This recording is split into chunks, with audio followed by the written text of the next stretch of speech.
what if the only way to move forward was to go back to places of failure and pain? Could you confront the painful shadows of your past if it meant moving into a future healed, renewed, and strengthened? In today's episode of The Sidebar, we are looking at a blog post from June of 2024 by artist and explorer Jeremy Brunansky. He provides a travel log filled with incredible significance. Berlin, a city with a history that can be explored to help heal your own past. Here, while bicycling past memorial after memorial, your favorite AI hosts help guide us through the process of development and healing by looking at a city that epitomizes this philosophy in its culture and architecture. Grab your coffee, tea, or wine. It's time for the sidebar. Right now, in the very heart of Berlin, there is this rusted, decaying structure. The old guard tower, right? Yeah, exactly. An old German Democratic Republic guard tower. And for decades, its sole purpose was to house armed soldiers. Under very strict orders, to shoot and kill any citizen who even tried to escape to the west. Right. It was basically the ultimate terrifying symbol of state control and lethal oppression.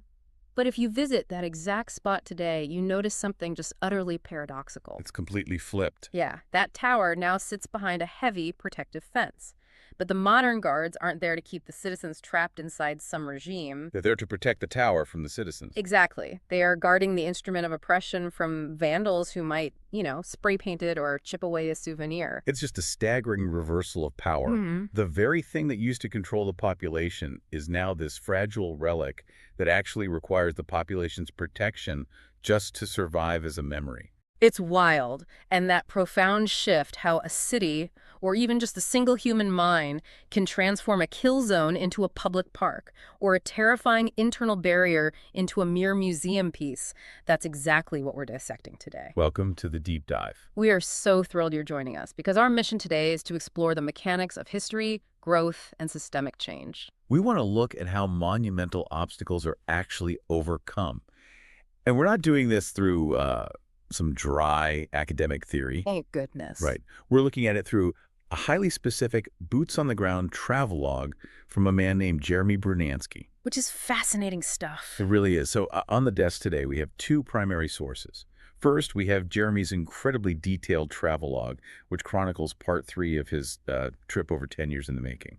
Specifically, his arrival and exploration of modern Berlin. Exactly. And alongside that log, we have a personal reference guide that outlines Jeremy's background, which is honestly crucial to understanding the data he collects. Because Berlin is a city that is entirely defined by its dramatic, violent trauma and then its subsequent hyper-efficient rebuilding. Right. And today, we are going to mirror that structural transformation against your own personal journey. So we're looking at the mechanics of how you overcome the internal walls in your own life. How you rebuild your own systems to eliminate friction, and how you eventually, unlock entirely new opportunities. But to extract any real value from Jeremy's observations, we really have to understand the specific lens he uses to view the world. We have to analyze the observer. Precisely. Okay, let's unpack this. Because Jeremy's background is definitely not your standard travel blogger resume. Not at all. Looking at this reference guide, his professional and personal life reads like this bizarre, almost impossible contradiction.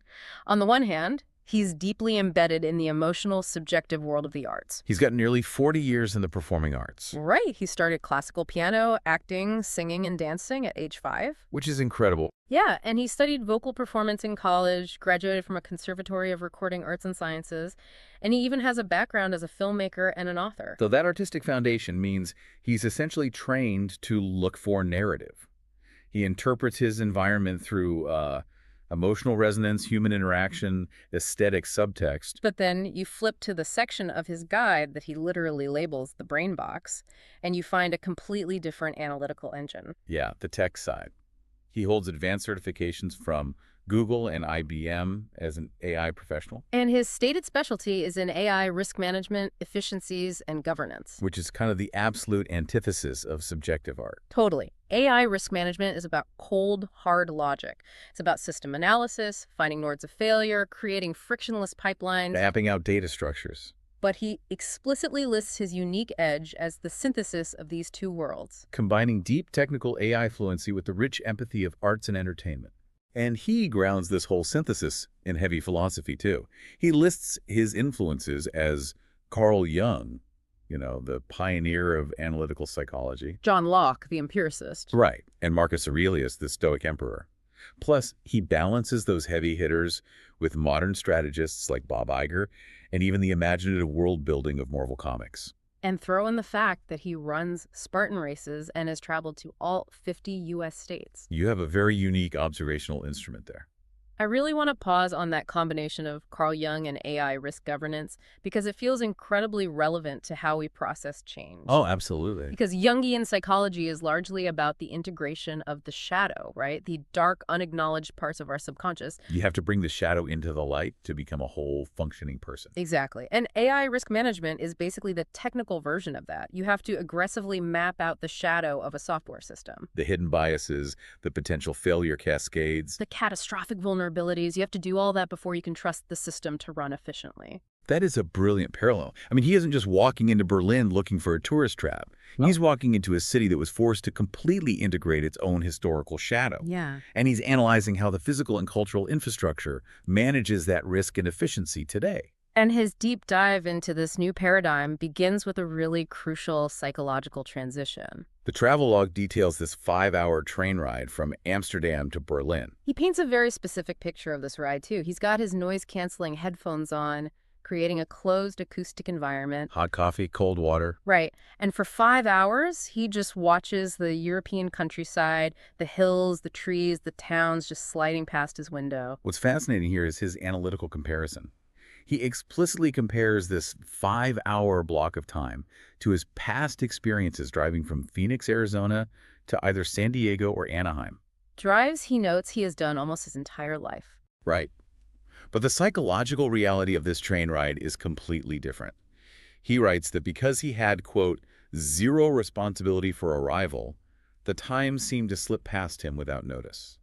That concept, zero responsibility for arrival, I really want to dig into the mechanics of that. It's a powerful idea. It is, because I think for a lot of people listening, the idea of giving up responsibility for your own arrival sounds terrifying. Oh, absolutely. Yeah. We are totally conditioned to believe that if we aren't white-knuckling the steering wheel of our careers or our relationships or our personal growth, we're going to crash into a ditch. Exactly. You are describing the modern cognitive load perfectly. When you are driving a car from Phoenix to San Diego, your brain is engaged in constant high-stakes threat assessment. Right, you're constantly on alert. You're calculating velocity, monitoring erratic drivers, managing fuel, running spatial navigation. Your prefrontal cortex is completely hijacked by the mechanics of the journey. There's no excess bandwidth left. None. No bandwidth for deep reflection or paradigm-shifting thought. You are trapped in an execution state. Right, you're just forcing the outcome. But I have to push back a little on Jeremy's praise for the train ride here. Okay, let's hear it. Doesn't relinquishing that control inherently make you a passive passenger in your own life? Like, if you just sit back and put your headphones on, aren't you essentially checking out? Not at all. And this is actually where his background in John Locke's empiricism comes into play. Oh, interesting. How so? Well, Locke argued that the mind is a blank slate, a tabula rasa, and that all knowledge comes from sensory experience. Right. But if your sensory processing is maxed out by the stress of driving, you literally cannot absorb new, complex data. Jeremy is deliberately entering what psychologists call a transition space. Okay.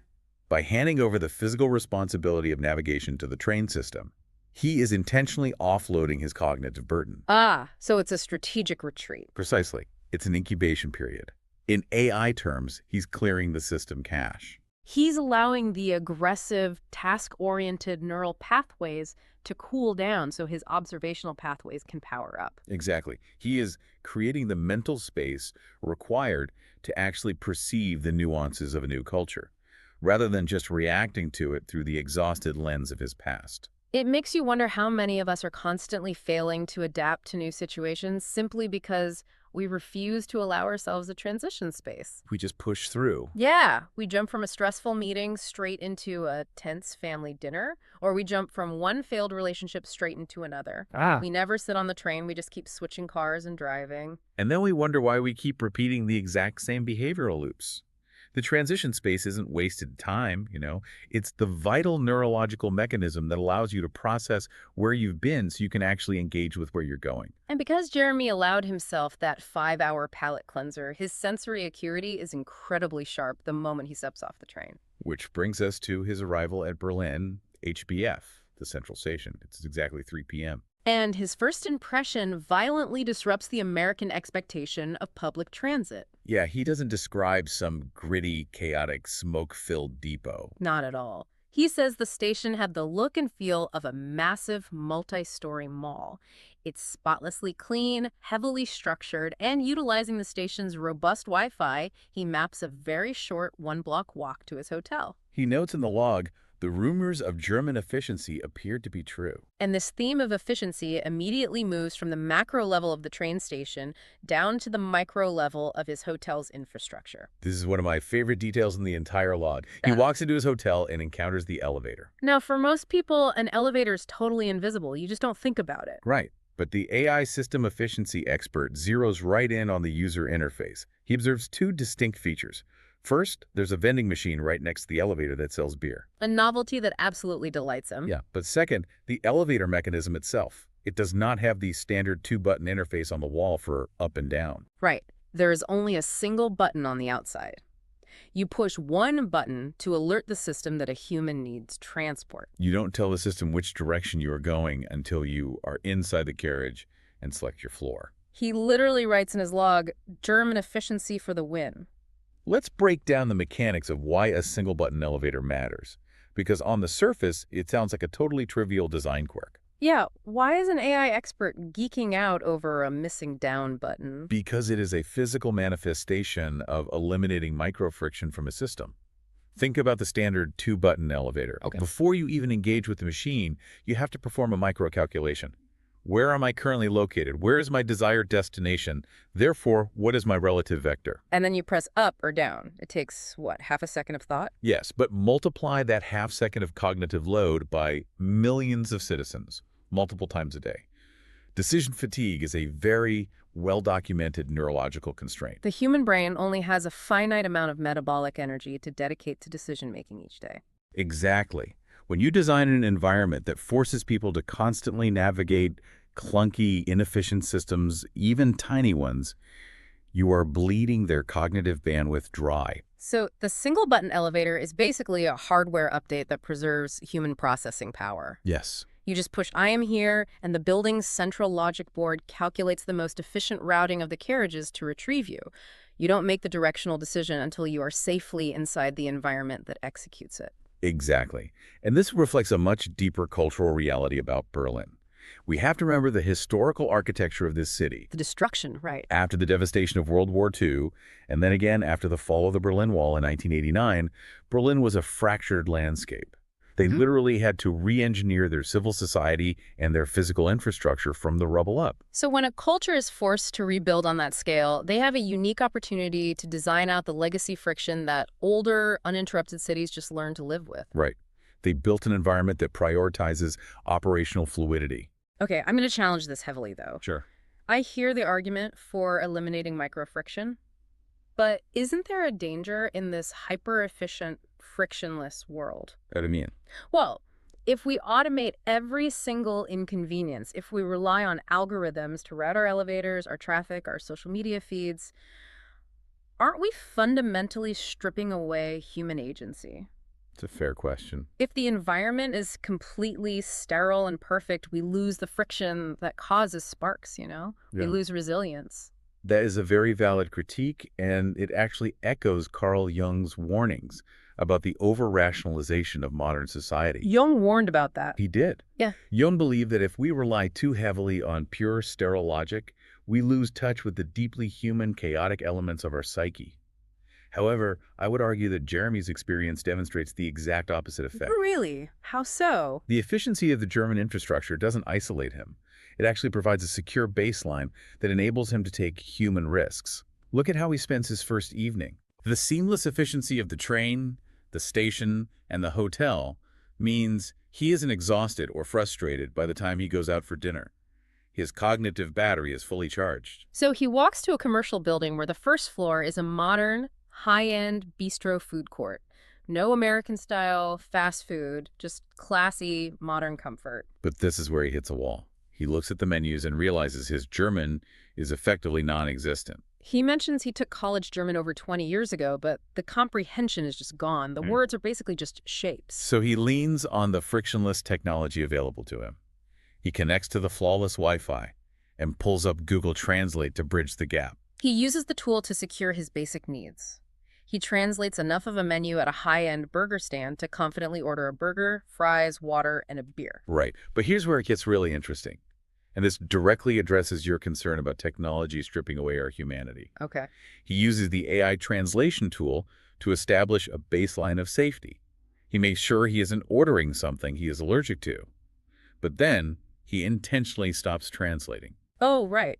He looks at the description of the signature burger sauce, and he chooses to leave it as a mystery. Yes.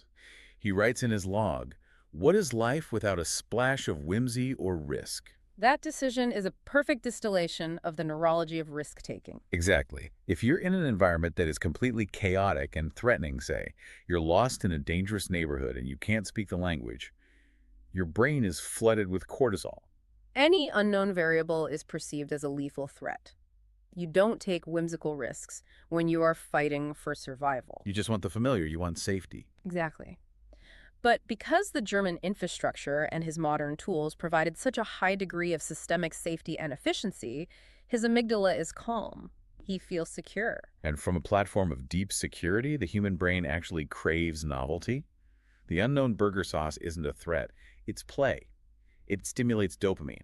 So the efficiency of the system didn't kill his human curiosity, it funded it. It provided the structural support necessary for him to intentionally invite a little bit of chaos into his evening. And that willingness to engage with the unknown, to step outside the perfectly engineered safety net, is what directly leads to his most profound interaction of the night. The grocery store encounter. Yes. After dinner, he uses Google Maps again, relying on frictionless tech to find a local grocery store to stock up for the next few days. He walks through the sliding doors, and he is immediately stopped dead in his tracks. His travelogue paints a very vivid, almost cinematic scene here. He describes seeing a woman who is taller than average, slender, but athletic. She has a deep tan and long dark hair pulled up. She's bent over, searching for something on a lower shelf. And as he looks closer, he does a double take. He realizes she is wearing a uniform and a badge. She is a German police officer. And Jeremy has a very visceral biological reaction. He doesn't hide it. He admits his face broadcasted a blatant, "Whoa, that's a good-looking lady," expression. He is caught openly gawking at an armed agent of the state. Now, let's analyze the deeply conditioned internal walls that usually govern this kind of interaction.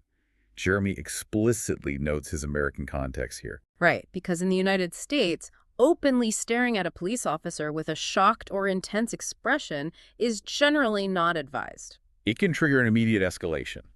The officer's training might interpret that stare as suspicious, erratic, or hostile behavior. You are conditioned to lower your eyes, act normal, and move along. The internal wall says, authority figure equals potential danger. Minimize friction. Disengage. That is a conditioned paradigm. It's a neurological shortcut built by past experiences and cultural narratives. But what's fascinating here is that Jeremy encounters a completely different cultural software. He writes, thankfully, as I discovered, European cops do not carry the same disposition as American cops. The German officer notices him staring, but she doesn't put her hand on her radio. She doesn't demand to know why he's looking at her. She looks at his shocked expression and she smiles. He notes that her smile hinted she found his blatant deer-in-the-headlights reaction charming. She de-escalates the potential tension with a display of human warmth. And Jeremy, who just an hour ago was intentionally taking a whimsical risk on burger sauce, decides to take a much larger interpersonal risk. He decides to bypass his American conditioning entirely. He leans into the vulnerability of the moment, walks over, and attempts to flirt with a German police officer. Keep in mind, this is the guy who couldn't read a menu without an app. But he does it, and it works beautifully. They end up chatting while they navigate the aisles. He discovers her English is light years beyond his non-existent German. She helps him find his groceries, answers his questions about the city, and they share a few more smiles before he heads back to his hotel. So what does this all mean for you, the listener? If we connect this back to your own personal journey of overcoming obstacles, we have to look closely at the invisible scripts that run your life. How many opportunities for genuine human connection or career advancement or creative collaboration do you completely miss because you're running an outdated threat assessment program? Exactly. You see a situation, a meeting with a CEO, a chance to speak on a stage, an attractive stranger, and your brain throws up a wall. It tells you, this is an authority figure. This is out of your league. This is a threat. You let your past paradigms dictate your present reality. Jeremy could have easily looked at her badge, felt a spike of culturally conditioned anxiety, and walked down a different aisle. He would have stayed safe, but he would have remained isolated. Overcoming the barriers in your life requires you to critically evaluate your own reactions. Are you reacting to the reality of the present moment, a woman smiling at you in a grocery store, or are you reacting to the ghost of a past context? It requires cognitive flexibility. You have to be willing to look foolish. You have to be willing to trust that the person across from you might just catch you when you stumble over your words. The tech and the efficiency can get you to the store, but only human vulnerability can bridge the gap between two people. And that concept of confronting the ghosts of the past becomes the literal, physical reality of his journey the very next morning. Because after a night of experiencing the modern, efficient, welcoming side of Berlin, Jeremy wakes up and decides he must confront the heavy, monumental history that forged it. He gets dressed early, heads down to the hotel lobby, and decides to rent a bicycle. The log describes the bike specifically. It's a standard, multi-speed commuter bike, painted in dark tones, sporting the hotel's insignia to market as a rental. It's a purely utilitarian object. But for Jeremy, stepping onto this bike is not a casual thing. He confesses in the log that he hasn't ridden a real bicycle since he was in high school. He makes a point to say that stationary gym bikes do not count because a gym bike is bolted to the floor. Right. It doesn't require balance, spatial awareness, or risk management. He is a man in his 40s, and he is about to attempt a physical skill he hasn't utilized in decades. He writes that he throws his leg over the frame, adjusts his posture, takes a deep breath, and with a "here goes" attitude, pushes off, hoping that the old adage about muscle memory is true. I really want to dig into this idea of muscle memory because it serves as such a powerful mechanical analogy for psychological recovery. It's deeply rooted in neurobiology. When you learn a complex motor skill like riding a bike, your brain doesn't just store it as a conscious memory. Through a process called neuroplasticity, the repeated action actually alters the physical structure of your brain. The cerebellum and the basal ganglia encode the precise sequence of muscle contractions, balance adjustments, and spatial calculations into a highly efficient neural pathway. So a physical program is literally written into your hardware? Correct. And even if you don't activate that program for 20 or 30 years, the structural pathway doesn't vanish. It may degrade slightly, the synaptic connections might weaken, but the foundational architecture remains intact. When Jeremy pushes off, he feels wobbly for a few seconds. His conscious brain is panicking, trying to overcorrect. But very quickly, the subconscious motor program boots up. The old neural pathways fire, and his body remembers how to balance. If we translate that biology into psychology, think about the listener who feels like they've lost a core part of themselves. Yeah. Maybe you used to be incredibly creative, but you've spent the last 15 years locked in a rigid corporate job. Or maybe you used to be deeply trusting and open, but a brutal divorce or betrayal forced you to build massive defensive walls. You look at that old version of yourself and you think, I don't even know how to be that person anymore. The skill is gone. But it is not gone. It is dormant. The psychological capacity for joy, for creativity, for trust, those are deeply encoded human pathways. The friction of your current environment may have forced you to stop using them, but the architecture is still there in your mind. You just have to have the courage to throw your leg over the frame and say, here goes. You have to trust that if you start pedaling, the psychological muscle memory will eventually take over. And Jeremy's pedaling takes him on a route that requires immense psychological endurance.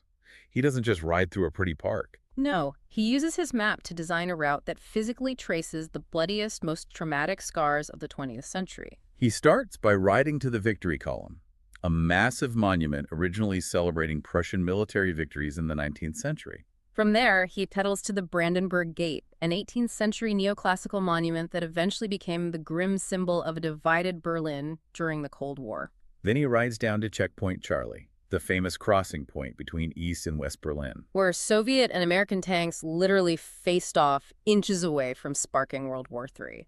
He notes in the log that Germany is a country, quote, literally filled with a history of various wars. He's performing a spatial temporal transit. With every push of the pedal, he is navigating through layers of empirical trauma. He's observing the massive stone monuments that a culture built to process its own capacity for violence and division. He is doing the heavy intellectual lifting. He isn't looking away from the darkness. But what is so striking about this travelogue is how he manages that darkness. Because after spending his entire morning immersed in the architecture of war, he doesn't retreat to his hotel room in a state of existential depression. He transitions. Right. He drops the rental bike off, grabs a quick beer near the lobby to recalibrate, and then sets out on foot toward the Tiergarten. For those who haven't been, the Tiergarten is a massive, lush, 500-acre park right in the center of Berlin. It's essentially their central park. And Jeremy finds his way to a beer garden situated right on the edge of a small lake within the park. The visual contrast is intentional and stark. He notes that this beer garden shares the exact same modern gourmet bistro aesthetic as the food court from the previous night. It's not a dusty historical reenactment. It's a vibrant, modern space of leisure. He orders what the server, who he playfully refers to as a cute Fräulein, tells him is a strictly traditional Bavarian meal. He gets a plate loaded with bratwurst, potatoes, mixed vegetables, and a giant pretzel, all washed down with a massive stein of smooth German lager. He spends the entire afternoon and evening there. He describes the atmosphere as incredibly relaxed. He banters with the server, getting her to blush by joking that American men still retain a sense of charm. In fact, he is so relaxed, and he orders beer so steadily, that eventually the server's cultural programming kicks in. Right. With absolute German efficiency, she finally asks him to just tell her exactly how many beers he plans to drink in total. So she can bring them all at once and save herself the redundant trips. He laughs and writes, "German efficiency even at the beer gardens." But let's look at the emotional whiplash of this day. He spends the morning looking at the physical locations where millions of people died, where the world was pushed to the brink of nuclear annihilation. And he spends the afternoon eating a pretzel by a lake, flirting with a waitress. I can hear a cynic arguing that this is tone deaf. Yeah, they might ask, is he just trivializing the history? How do you reconcile the Holocaust and the Cold War with a sunny afternoon at a beer garden? But that is exactly the point. You don't reconcile it by erasing one or the other. You reconcile it through spatial and temporal integration. This is how a healthy organism, whether it's a city of 4 million people or an individual human mind, processes trauma. Explain that mechanism, because I think this is the core of how we actually heal. If a trauma is too overwhelming, the mind's initial defense mechanism is repression. We build a wall around it and refuse to look at it. But repressed trauma rots the system from the inside. To heal, you must eventually do what Jeremy did in the morning. You must consciously visit the sites of your pain. You must acknowledge the Checkpoint Charlies and the Brandenburg Gates of your own past. You have to admit, this terrible thing happened and it fundamentally altered my landscape. But you can't stay there. Exactly. If you only focus on the monuments of your suffering, your entire identity becomes synonymous with your trauma. You become a living museum of your own pain. What Berlin demonstrates so masterfully is that you can preserve the memory of the trauma. The monuments are still standing, strictly protected, while simultaneously cultivating spaces of profound joy and life right next to them. The Tiergarten isn't an insult to the history, it is the triumph over it. The capacity to experience deep joy is the ultimate proof that the trauma did not completely destroy you. You do the heavy lifting of confronting your past in the morning, specifically so that you have earned the right to sit in the sun and enjoy the present in the afternoon. The pain and the joy exist in the exact same city. Which brings us directly to the climax of Jeremy's observations. Because that evening, as he sits at the hotel bar reflecting on the day's journey, his thoughts settle on one specific location. A place that perfectly synthesizes the horror of the past and the triumph of the present. The Berlin Wall Memorial. Specifically, a highly preserved section of the memorial that illustrates the true lethal mechanics of the divide. He refers to it in his log as Dead Man's Alley, acknowledging its grim historical moniker, the Death Strip. To understand the psychological weight of what Jeremy is observing, we have to look at the raw, impartial historical facts he includes in his reflection. The Berlin Wall was erected in 1961. It wasn't just a brick wall that went up overnight. No, it evolved into a highly complex, deeply terrifying military fortification designed with a single, brutal objective. And the objective was not to keep enemies out. The objective was to trap citizens in. The communist East German government built it to stop their own populace from fleeing to the democratic West. And to achieve that, they didn't just build one wall, they built two parallel walls. And the space between those walls was the death strip. Jeremy reflects on the sheer mechanical cruelty of this space. If an East German citizen managed to scale the first wall, they didn't land in freedom. They dropped into a barren, sandy corridor. A corridor laced with hidden landmines, tripwires, and anti-vehicle trenches. A space illuminated by massive floodlights and overlooked by heavily armed guards and watchtowers. The standing order for those guards was the Schießbefehl, the order to shoot, to kill anyone attempting to cross that strip of dirt. Jeremy is a child of the Cold War era. He notes that he vividly remembers watching the geopolitical tensions surrounding this wall unfold on television. He specifically recalls the imagery of U.S. President Ronald Reagan standing before the Brandenburg Gate demanding, "Tear down this wall." He notes how that moment, coupled with the immense pressure from the Polish Solidarity movement in the early 80s, acted as massive catalysts. Catalysts that eventually forced the collapse of the Soviet grip on Eastern Europe. In 1989, the wall finally fell. But standing there at the memorial today, decades later, Jeremy is grappling with the spatial memory of the earth beneath his feet. He is physically standing inside a space that for nearly 30 years was a literal kill zone. It was a space designed exclusively for the violent termination of human hope. But here's where the log becomes almost poetic, because he looks up from the historical placards, he looks away from the recreated guard towers, and he observes the physical reality of the death strip today. He writes that he is looking at a wide, peaceful, grassy field. He's standing in the kill zone, and there is grass growing under his feet, and he looks around, and he is not alone. The space is filled with people, but they aren't running in terror. They aren't bleeding. They're walking casually. They're talking to each other. They're laughing. They're posing and taking photographs. He notes the sheer surrealism of hearing casual conversations about daily life happening in a physical space that used to demand absolute, terrified silence. If we connect this to the bigger picture, if we take this profound historical reality and apply it to the neurobiology of how humans process severe trauma. It is the ultimate metaphor for healing. In neuroscience, there's a concept regarding how the brain maps trauma. When you experience a deeply traumatic event, abuse, profound failure, a shattering loss, your brain creates a death strip in your neural architecture. It marks certain memories, certain environments, or certain types of relationships as highly lethal. It builds walls around those concepts to protect you. And if your conscious mind accidentally wanders into that territory, the amygdala fires like an armed guard in a watchtower, Flooding your body with panic, adrenaline, and an overwhelming mandate to escape. For a long time, that internal death strip is barren. Nothing can grow there because the soil is salted with fear. You avoid it entirely. But what Jeremy is witnessing in Berlin proves that the soil doesn't stay poisoned forever. The concrete can be smashed. The literal and metaphorical landmines can be carefully, painstakingly cleared. And when the oppressive structure of the trauma is finally dismantled, neuroplasticity takes over. New experiences begin to overlay the old pathways. Exactly. Slowly, over years, grass begins to grow over the scarred earth. You start to have normal, healthy interactions in the very spaces that used to trigger panic. You find yourself laughing in a relationship again, even though your last relationship felt like a prison. You find yourself taking creative risks again, even though your last failure felt lethal. The space that was once defined entirely by death and restriction is organically reclaimed by life. The environment doesn't forget the trauma. The memorial is still there, but the environment is no longer controlled by the trauma. And nothing symbolizes that transfer of power more perfectly than the final object Jeremy analyzes in his travelogue. The guard tower. Yes, the remaining German Democratic Republic guard tower. This was the architectural manifestation of the trauma. This was the panopticon. This concrete pillar is where the men with the rifles stood, peering down into the death strip, holding the power of life and death over the citizens. It was a structure designed to project invulnerability and absolute terror. But Jeremy describes its current state. It is rusted. The concrete is decaying. And most notably, it has been heavily vandalized. It is covered in spray paint. The terrifying authority of the structure has been completely undermined by the casual disrespect of graffiti. Here's where it gets really interesting. It brings us back to the image we started this deep dive with. Because it is a historical artifact, the city of Berlin cannot just let it crumble. So they have placed a heavy, protective metal fence completely around the tower. The irony is breathtaking.